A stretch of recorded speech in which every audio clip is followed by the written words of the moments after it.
estudos para o sistema urinário. O povo está chegando ainda. Método de estudo do sistema urinário. Então vamos lá. Raio-X, né? A radiografia contrastada é útil na avaliação dos distúrbios do trato urinário. Às vezes, as radiografias são usadas para monitorar a posição e o crescimento dos cálculos e avaliar a parte funcional e não funcional do sistema urinário. É o exame mais comumente empregado, né, nos estudos de vias urinárias. Possibilita o diagnóstico de anormalidades anatômicas, também indicado para quando há sangue na urina. O raio-x é o exame mais utilizado, até mesmo pela questão do valor. Né? É o exame mais barato também. O exame contrastado é o exame mais barato. E é o exame que emprega uma menor carga de radiação. Então, o médico avalia esse custo-benefício daquilo que vai ser mais barato, daquilo que vai trazer menos danos para o paciente. Claro, de acordo com a patologia que ele tem. Um paciente que tem um cálculo renal, por exemplo, há um raio-x contrastado, vai ser indicado e vai ser eficaz. Então, vai ser raio-x. Um paciente que tem um câncer, por exemplo, vai ter um grupo aí que vai falar sobre câncer de bexiga. Então, para esse paciente, não tem como só fazer um raio-x, né? Então vai ter que fazer outros exames. Tem que ser uma tomografia, tem que ser algo mais específico para trazer mais clareza na patologia e, consequentemente, no diagnóstico desse paciente. Então, vamos seguir. Quais são as desvantagens do raio-x? Vamos lá, Pedro. Não foi, não? Desvantagens do raio-x. Não, não foi. Então deu ruim aqui. Vê se foi agora. Deu, foi. Ah, tá. Então tem que deixar Beleza. assim. A definição da imagem depende da função renal, né? O risco a reações diversas no meio de contraste e não demonstra o parênquima renal. O que acontece, gente? O raio-x, apesar de ser um meio de diagnóstico barato, né? Ele também tem desvantagens.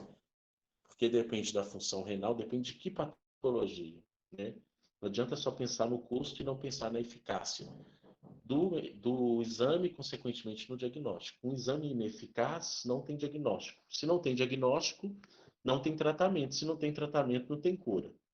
Né? Outra desvantagem com relação ao exame de raio-x são as reações alérgicas aos meios de contraste, como nós falamos também. O paciente que é alérgico a frutos do mar, camarão ou qualquer outro tipo de alimento que contém iodo, esse paciente é um paciente que tem risco de ter algum tipo de reação alérgica durante o exame com contraste, né? E também não demonstra de forma clara a parte funcional do rim. O exame de raio-x com contraste, ele não demonstra esse parênquima renal, o funcionamento total do rim. Então, não é muito indicado o uso de raio-x. Nossa próxima imagem, nós vamos ver aí um exame com contraste. Aí, nós vemos aí um exame, né, com contraste. A gente vê o paciente aí na coluna lombar dele, né, como a gente pode observar, dos dois lados o rim dele. Essa parte mais esbranquiçada pode ser um cálculo, né? Vamos continuar. Outra imagem, raio-x com contraste também. Beleza. Vamos para a próxima. Ultrassom. Então, gente, quais são os métodos de estudos do sistema urinário? Primeiro método que a gente está vendo é o raio-x, é uma possibilidade. O paciente que tem algum problema do trato digestivo, ele poderá fazer também ultrassom.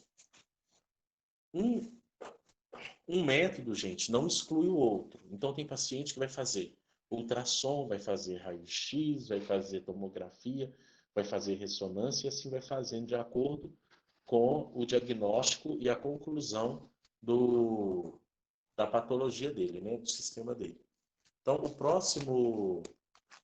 nosso próximo exame vai ser a ultrassom. Então vamos lá. O ultrassom usa ondas sonoras de alta frequência, né? Produz imagem dos órgãos internos e dos tecidos. Então é uma outra possibilidade que a gente tem aí, é o ultrassom. Um dispositivo chamado de transdutor converte a corrente elétrica em ondas sonoras, né, que são enviadas para os tecidos do corpo. Quem faz o exame de ultrassom, gente, é o médico, né? Não somos nós da radiologia que vai fazer esse exame de ultrassom, não. Um dos exames mais solicitados para vias urinárias é exatamente o ultrassom de vias urinárias. Também pode ser pedido ultrassom de abdômen total, quando o médico quer analisar, além de vias urinárias, outros itens desse paciente.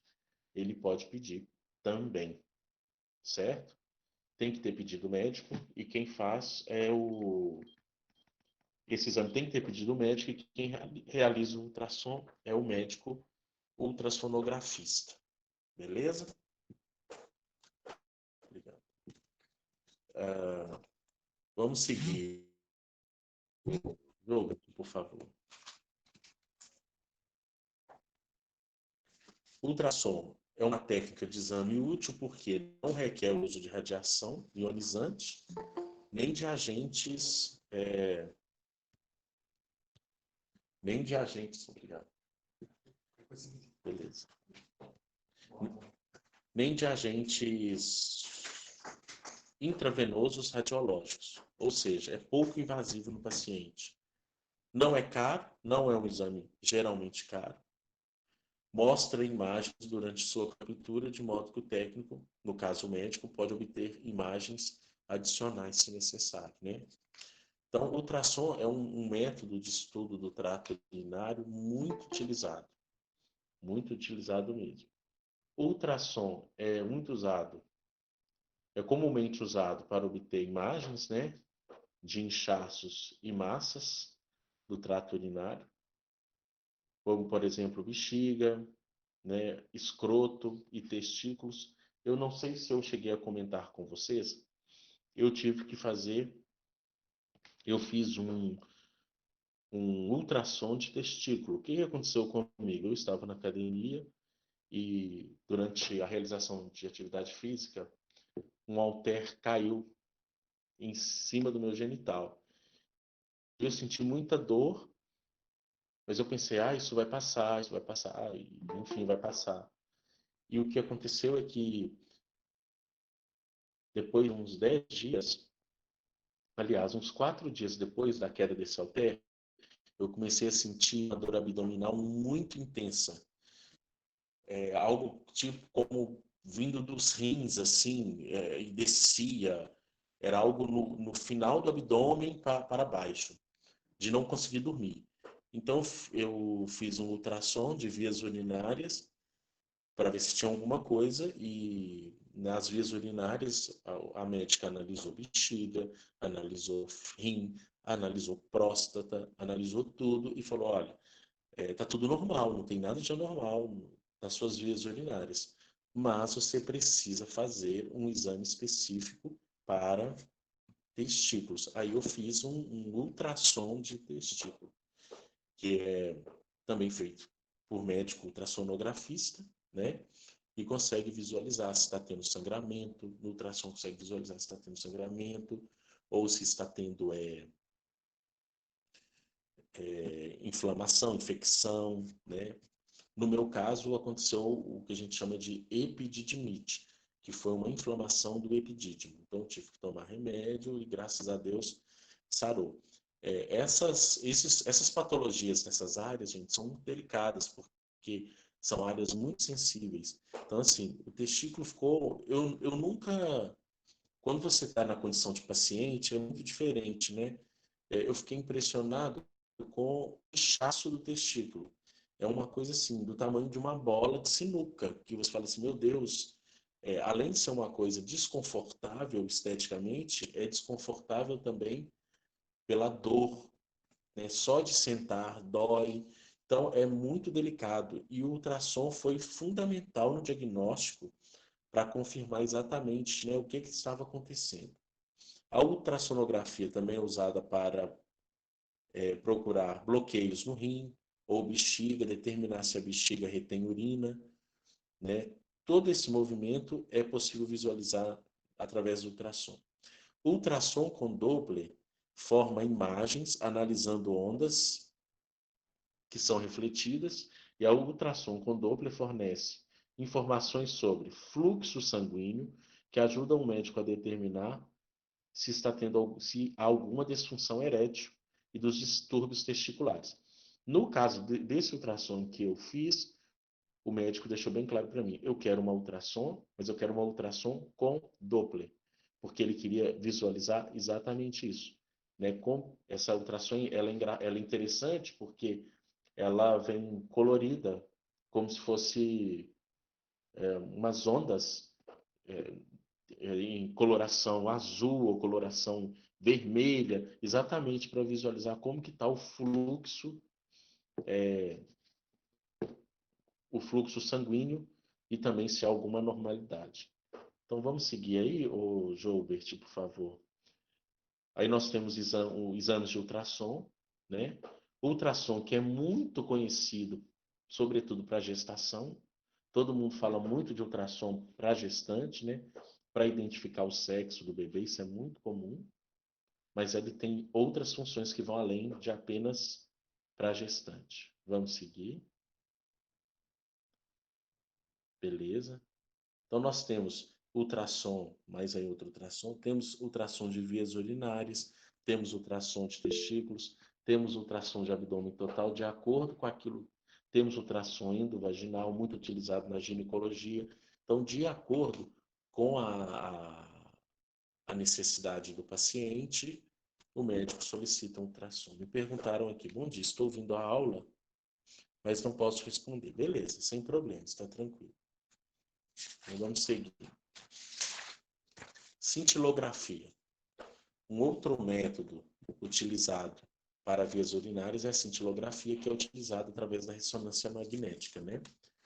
O exame por radionuclídeo dos rins é uma técnica de imagem baseada na detecção de pequenas quantidades de radiação por uma câmara especial de raios gama após a injeção de um elemento químico radioativo. Este procedimento é mais comumente usado para avaliar fluxo sanguíneo dos rins e a produção de urina. Cintilografia, um exame realizado através de ressonância magnética, lembrando que ressonância magnética, né, não faz uso de radiações, e é um exame muito preciso. Cintilografia é um exame muito preciso e um exame muito caro também. Então, o médico vai decidir. Nós estamos vendo aí que existe uma gama de possibilidades desse paciente fazer exames.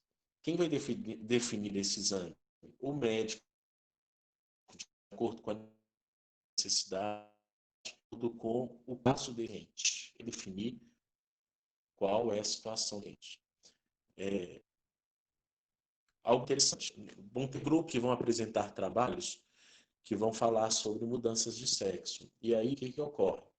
Se esse paciente, depois dessa cirurgia de mudança de sexo ou redesignação sexual, se esse paciente, imagine, é um homem que fez a redesignação para mulher. Então, foi feita uma cirurgia e esse paciente, a partir de agora, o genital dele vai ter um formato feminino, de vagina. Se esse paciente ele tiver alguma patologia relacionada à questão genital dele, mesmo ele agora sendo uma mulher propriamente dito, o médico que vai tratar dele vai ser o urologista. E principalmente o médico que fez a cirurgia, o médico ou a equipe que tratou dele, que fez aquele procedimento. Então, mesmo ele agora na condição de mulher, ele ainda continua, o especialista dele é o urologista. Agora, se for um problema do trato urinário, aí pode ser, né, o ultrassonografista, o nefrologista. Então, aí é indiferente de sexo, a especialidade dele, né? Mas se for algo específico do genital, é a genital de origem. Vamos passar, Pedro? O próximo, nós vamos ter uma imagem de cintilografia. É um exame muito preciso, porém muito caro, né? Podemos passar também. Olha aí. Tá vendo? Aí, volta, por favor, na imagem anterior. Beleza. Aí nós temos aí esses dois pontinhos vermelhos aí, né? Ou laranjados, né? É o rim do paciente, né? Com todas as informações embaixo. Ou seja, é um exame que traz muita informação para o médico. Podemos passar. Beleza. Bacana. Muito bom. Gente, alguém quer comentar alguma coisa? Alguém quer comentar? Ué, Tem uma pergunta para você. Oi. eu tenho uma pergunta, assim, é meio idiota, mas talvez. Não tem ultrassom com contraste, né? Porque quando na ultrassom, Não como já tem. consegue ver o movimento, não é necessário contraste. Não tem contraste. Ah, tá. Não tem contraste. Mas no ultrassom, dependendo do que deseja visualizar, tem preparo também. Ah, sim. Tem preparo. É porque eu li um artigo médico também sobre exames, assim, porque quando meu pai estava com problema de coluna, os médicos pediram, tipo, foi do exame mais barato para o exame mais caro. É porque, tipo, para não cobrar muito alto do convênio, né, para o convênio não gastar muito, eles começam dos exames mais simples, porque se conseguir dar o diagnóstico no exame mais simples, não precisa fazer o mais caro. É mais ou menos isso Exato. mesmo? É isso mesmo. É isso mesmo. Porque, assim, uma cintilografia ela é um exame muito caro. Por esse motivo, gente, é por esse motivo que nos meus trabalhos, e vocês vão apresentar em idade, eu pergunto para vocês assim, quanto que é essa cirurgia? Tem, tem um de câncer de bexiga. Inseminação sexual, o SUS faz? Só para antecipar, o SUS faz. Mas se o SUS não... Mas tem uma fila lá, né, que deve sumir de vista. E se eu quiser pagar essa cirurgia, quanto que eu vou pagar?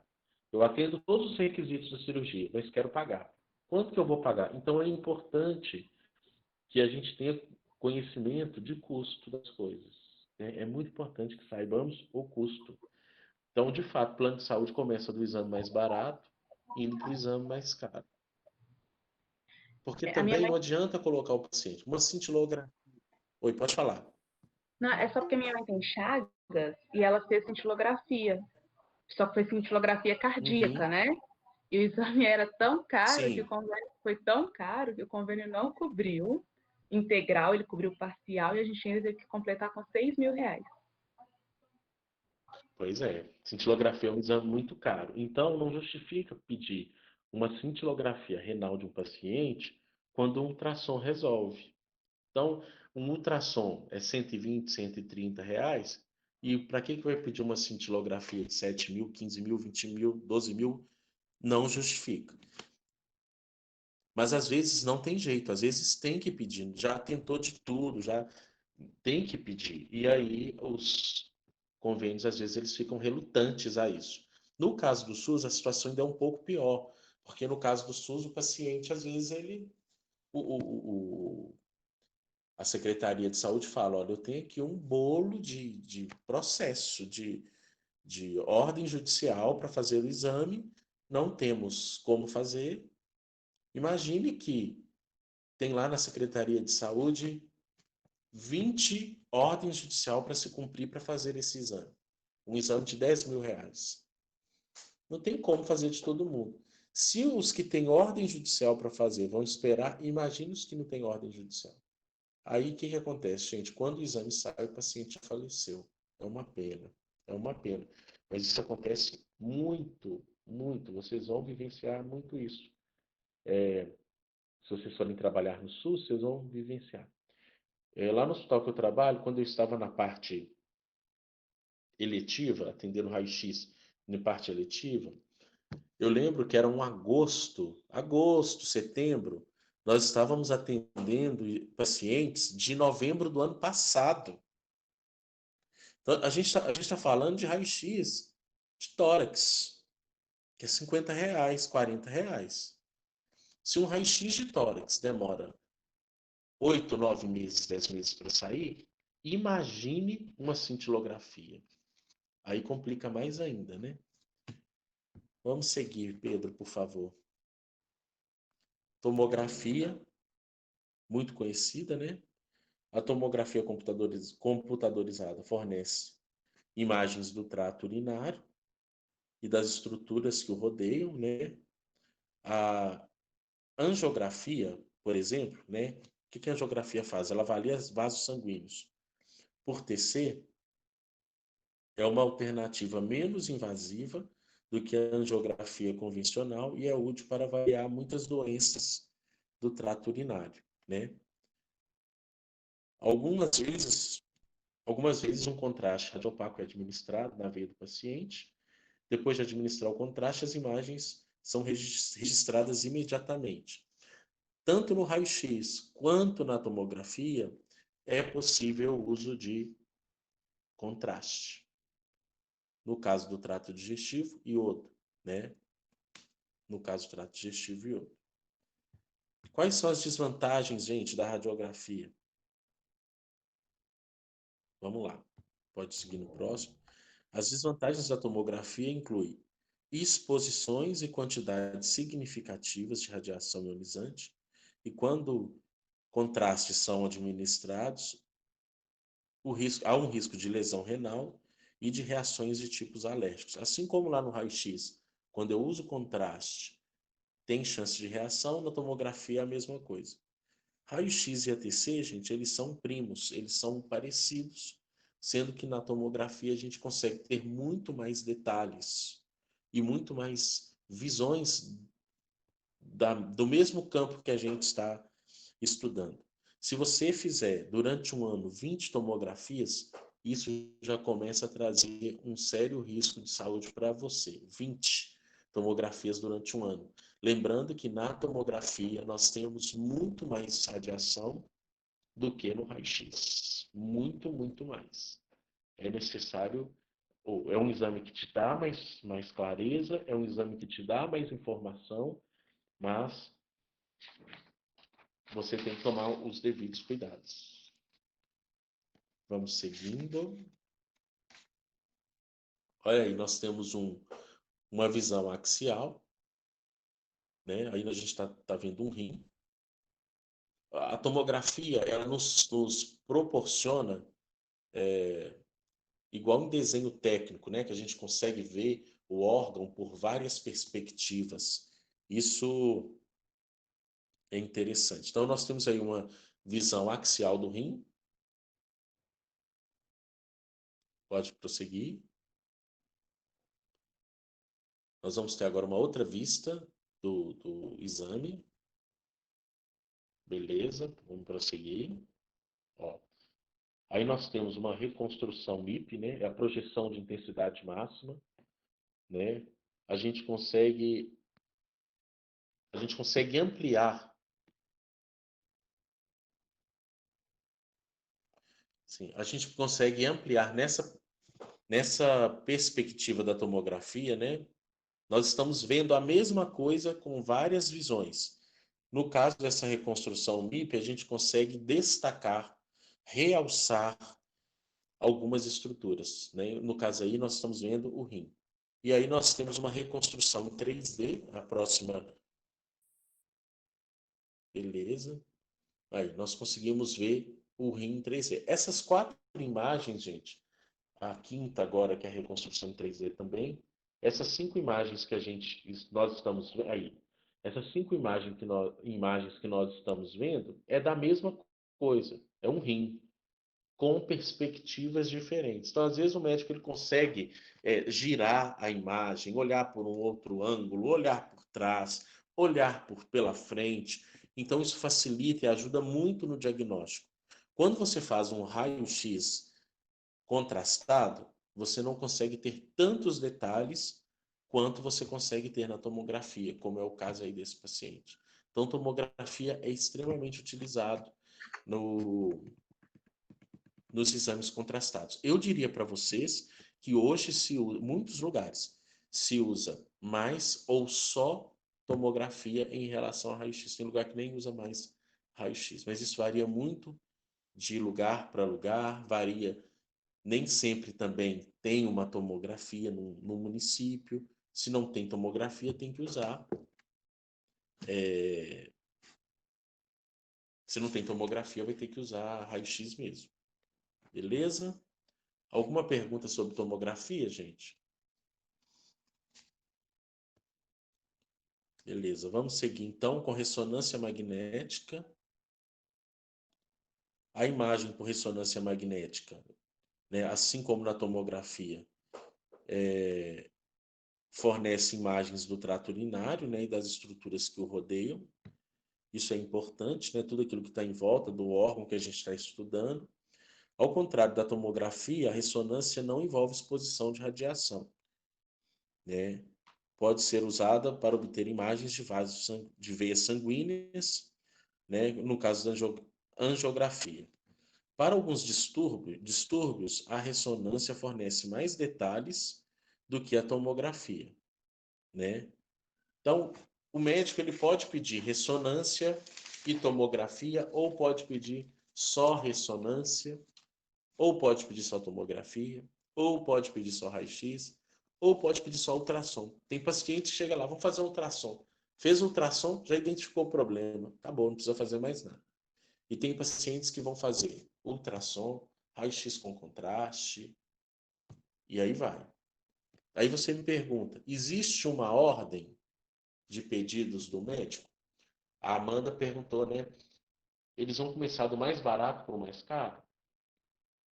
Às vezes, sim. Às vezes o médico vê o paciente, vê que a coisa é tão pesada, tão grave, já vai direto no caro. Então, não existe uma receita de bolo, gente. Isso aí é muito relativo. Isso varia muito de médico para médico, tá?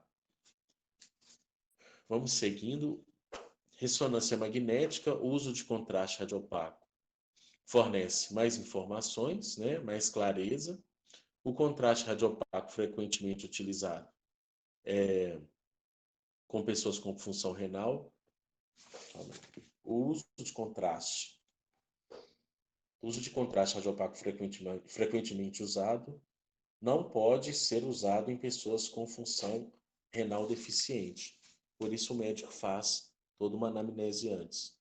Qual é o fármaco, qual é o meio de contraste que vai ser usado na ressonância magnética? Gadolino.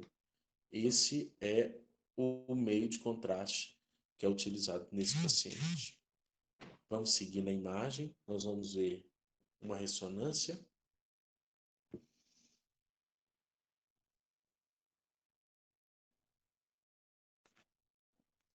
Deixa eu ver. Beleza, aí nós temos uma ressonância. Volta um pouco mais. Aí, beleza. Então, nós temos aí uma ressonância. Às vezes, a queixa do paciente não é uma queixa específica. Ah, estou com queixa só no rim. Estou com queixa na bexiga também. Às vezes, o médico ele faz o exame e, durante o exame, ele descobre que esse paciente ele tem alguma anormalidade em outro ponto. Um sangramento, algo diferente. Então,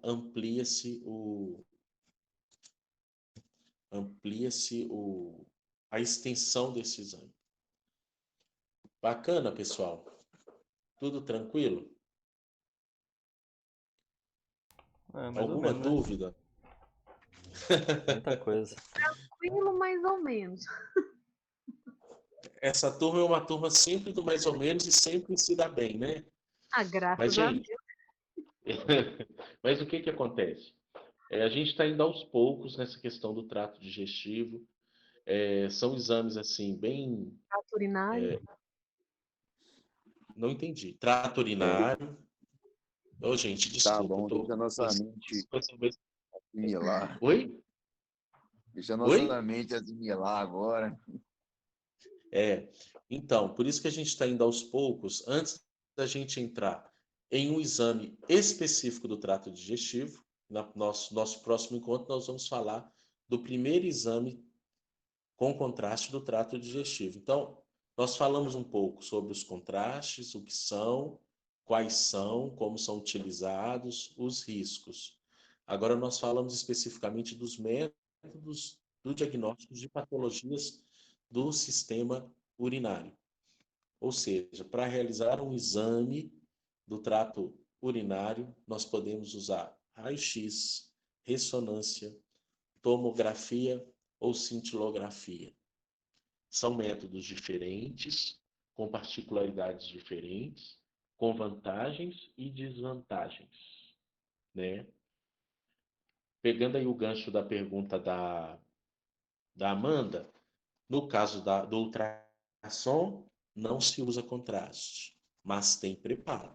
Tem preparo. Então, dependendo do ultrassom, não vai usar, o paciente não vai poder comer, vai ter que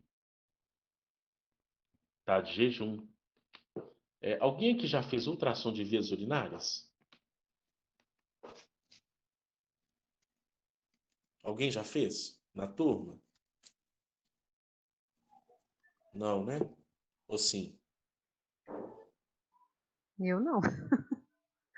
Eu fiz ultrassom de vias urinárias quando aconteceu esse episódio comigo, que eu tive que fazer ultrassom de testículo também, eu fiz de vias urinárias. E, gente, é assustador, é terrível, porque não tem preparo de comer, você pode ter comido, comer normalmente, tranquilo, mas você tem que encher a bexiga de água. Porque o ultrassom, o que ele quer ver? Ele quer ver como está a função renal e ele também, o ultrassom de vias urinárias, ele pega todas as partes do sistema urinário. Rim, bexiga, uretra, né? Ele vai pegar todo o sistema. E qual é o principal mecanismo do sistema do trato urinário? Como o próprio nome diz, urina, líquido, água. Então, para realizar o exame de ultrassom de vias urinárias, você precisa estar com a bexiga cheia e precisa estar com muita vontade de fazer xixi. Então, eu acho que eu tomei uns 3 litros de água por aí. E você não pode ir no banheiro, você tem que ficar muito apertado, mas muito apertado mesmo. Então, gente, na hora de fazer esse exame é uma coisa horrorosa, porque você está louco para fazer xixi, não pode ir ao banheiro e fica ali naquele aperto, aquela situação toda. Então, esses exames, assim como no trato digestivo, no trato urinário também, são exames bem delicados. São exames bem chatos de serem feitos, principalmente para o paciente.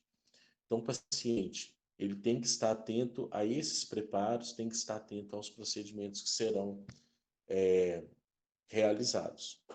Então, só recapitulando, nós falamos dos métodos raio-x, cintilografia, tomografia e ultrassom, sendo o raio-x um método barato, né? Mas tem que ser feito com contraste. A tomografia não é um método tão barato, mas nos traz mais informações sobre esse paciente. É um método um pouco mais caro, porém, além de trazer muitos detalhes, ele implica com muito mais radiação. Então tem que se pensar nisso para esse paciente. A cintilografia é um método caro e que requer muitos cuidados também. E no caso do ultrassom, um método barato, realizado por médicos, não são técnicos em radiologia que fazem ultrassom, mas são informações, são exames, gente, correlacionados, né? Apesar de não serem técnicos, é um exame de imagem e é correlacionado. Então, muitas das vezes o paciente vai fazer raio-x e ultrassom, ou ultrassom e tomografia, ou só ultrassom. Então, essas decisões vão partir do médico sobre qual método de exame que ele vai usar para visualizar o trato urinário. Nós vimos também algumas imagens, principalmente, gente, na tomografia. Vocês que vão trabalhar com tomografia, vocês vão ver muito desse tipo de exame. principalmente se for num hospital especializado em nefrologia, né? A especialidade. Uma das especialidades do trato urinário, nefrologia, né? Muito utilizado. Quando o médico ele vai optar por alguns desses métodos que a gente comentou aqui, ressonância, tomografia, ele leva em consideração vários fatores. E um dos fatores principais é qual é a condição desse paciente. Então, eu pergunto para vocês. O paciente transplantado, fez transplante de rim, qual seria o método mais indicado? Tem um grupo aí, eu não vou antecipar essa resposta, porque isso vai ficar a cargo do grupo que vai falar sobre transplante renal, né? Transplante renal, quem faz, quem não faz, pode fazer um irmão, um parente, dá para viver só com o rim?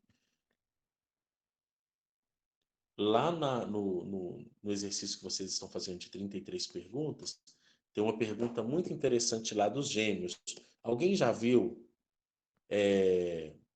esse exercício? Chegou a dar uma olhada? Vocês viram essa questão dos gêmeos?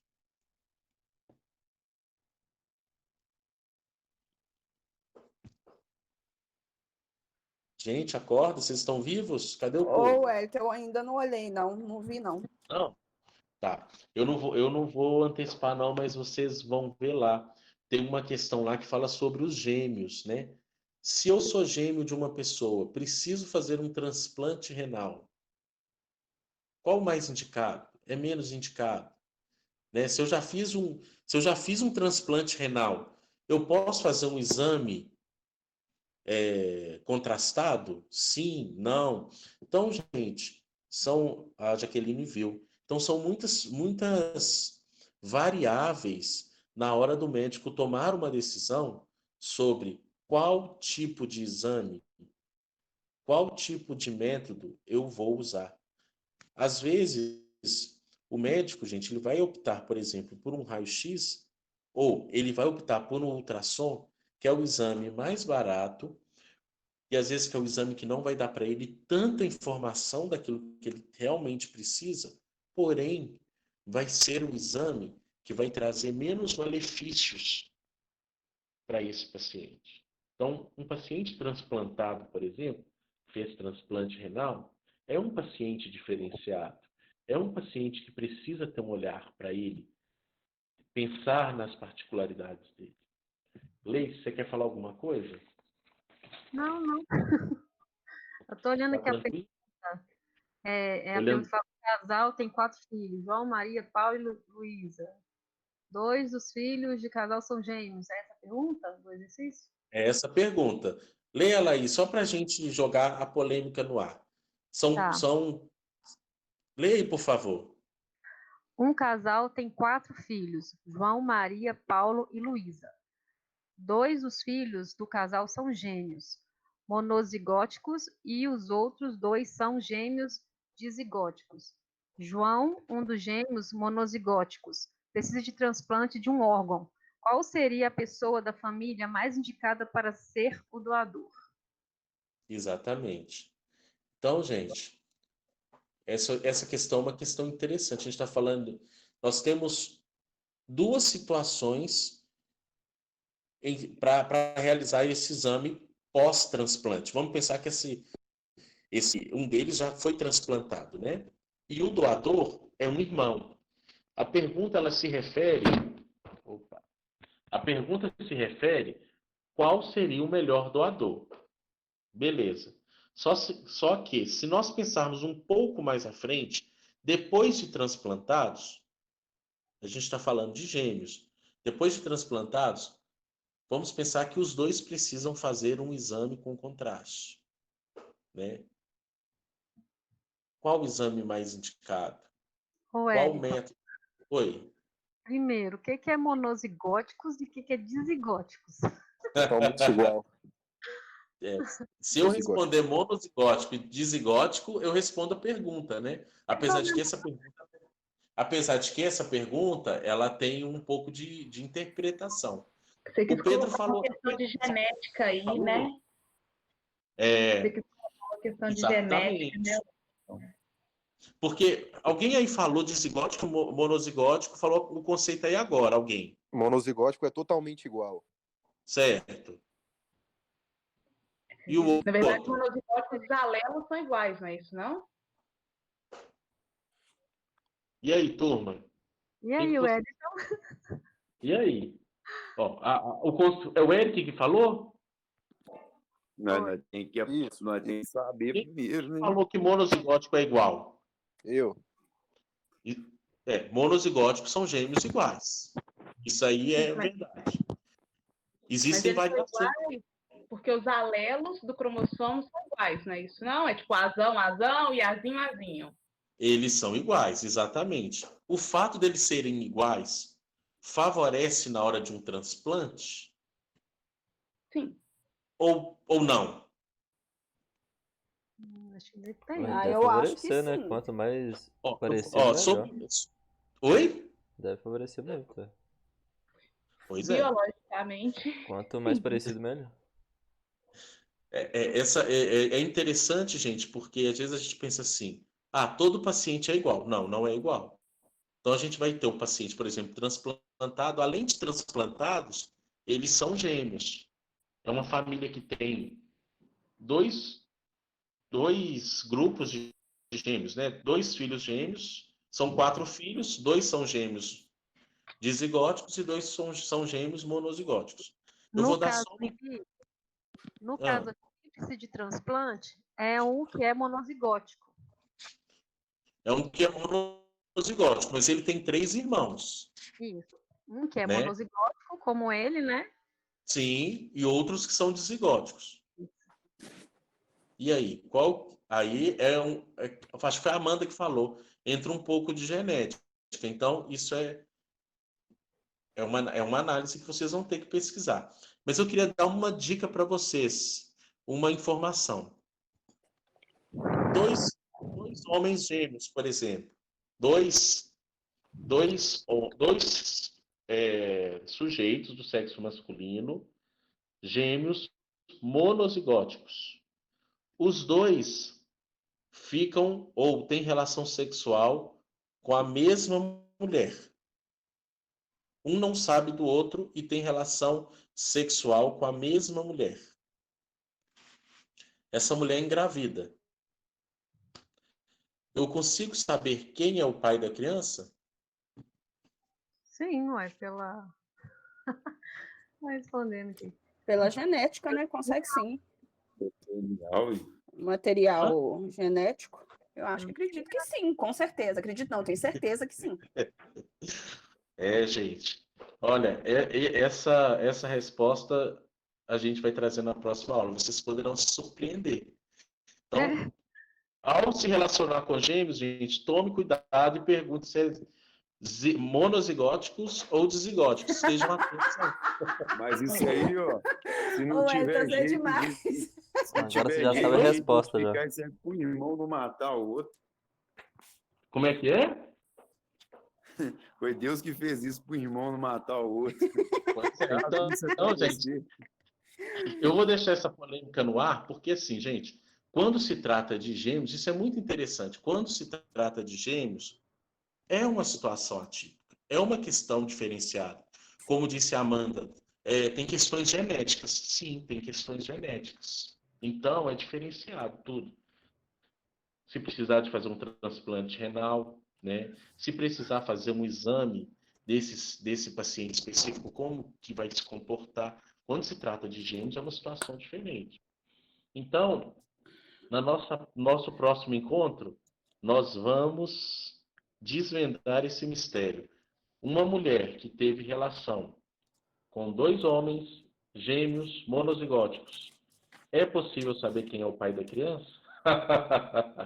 Cuidado, gente. Tomem cuidado. Né? O povo... Leidiane riu, né, Leidiane? Uai, eu rachei de rir na hora que você conhecer. O cara fala, você tem gêmeos? Você é monozigótico, zigótico? O que é isso? Peraí, deixa eu saber. Pois é, gente, porque vocês sabem que gêmeos é muito comum um gêmeo se passar pelo outro. Isso é muito comum de acontecer, né? Então, são coisas que é bom a gente ter esse conhecimento, né? Que vai além simplesmente da matéria.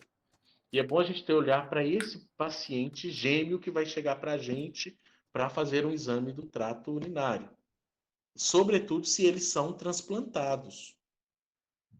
Quem nós vamos ter, gente? Mas imagine, esse exemplo mesmo são monozigóticos.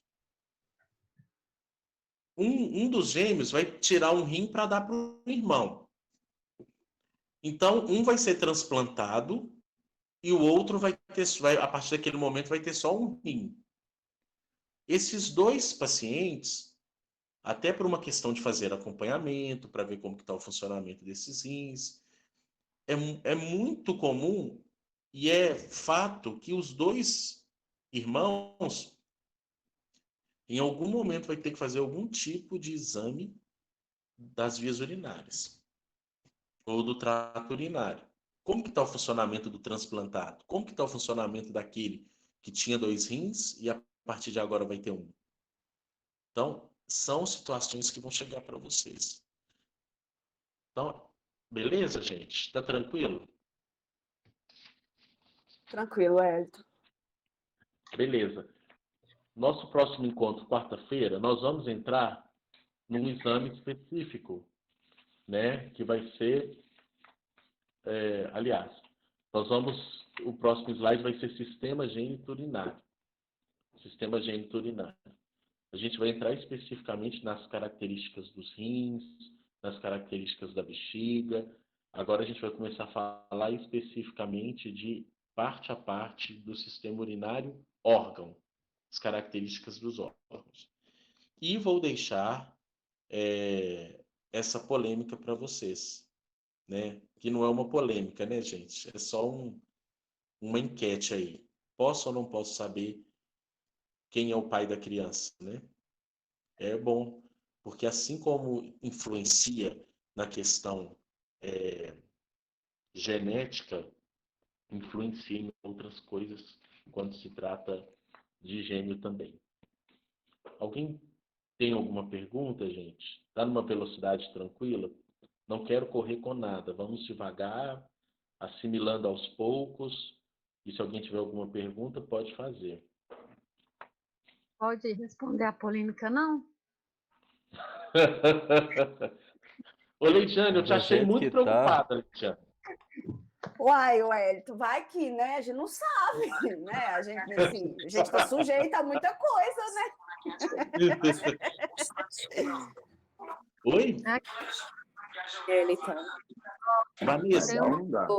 Aqui, eu vi uma história na internet de gêmeos monozigóticos que tiveram essa relação com uma mulher. E quando foi fazer teste de DNA no filho dela, deu os dois que são pais da criança. Então, a justiça determinou que os dois seriam pais da criança. Jesus. Então ficou, tipo, como se fosse a mesma característica genética. Acontece isso, então, né? Desvendamos o mistério. Tomamos spoiler. É por aí, não? É ou não é, Wellington? Fala logo. É isso mesmo, gente. É isso mesmo. Né? O material genético dele, eles são iguais em tudo, inclusive geneticamente. O material genético deles é um só. É um só. Duas pensão. Duas pensão. Não, é só eles dividir a pensão entre eles. Ô, gente, eu senti até um silêncio no ar. Por que o povo com ar de preocupado, gente? Solteiros aí. Tirou meu sono essa noite, tá, Wellington? Complicados. Professor. Oi. Mas é só os gêmeos iguais ou os que também não é? Os monozigóticos, só os monozigóticos. Iguais. Ah, tá. Idênticos. Para eles, sim. Isso, né? Vanessa já esclareceu o problema, né, Vanessa? Realmente, quando se trata de gêmeos iguais, não consegue identificar. Ou não consegue identificar de quem é, ou identifica que é dos dois.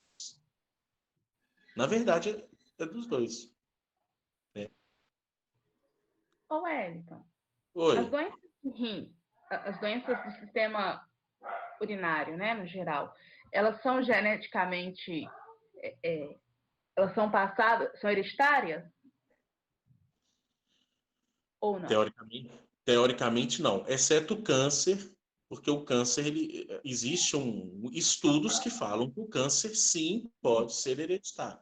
Uma pessoa que teve uma pessoa com câncer na família tem uma predisposição, que não é uma garantia, não é uma certeza, que os outros membros dessa família terão, Ah, tá. certo? Não, então, Agora, no rim especificamente é muito... o pai fez hemodiálise, o filho fez hemodiálise, o avô fez hemodiálise.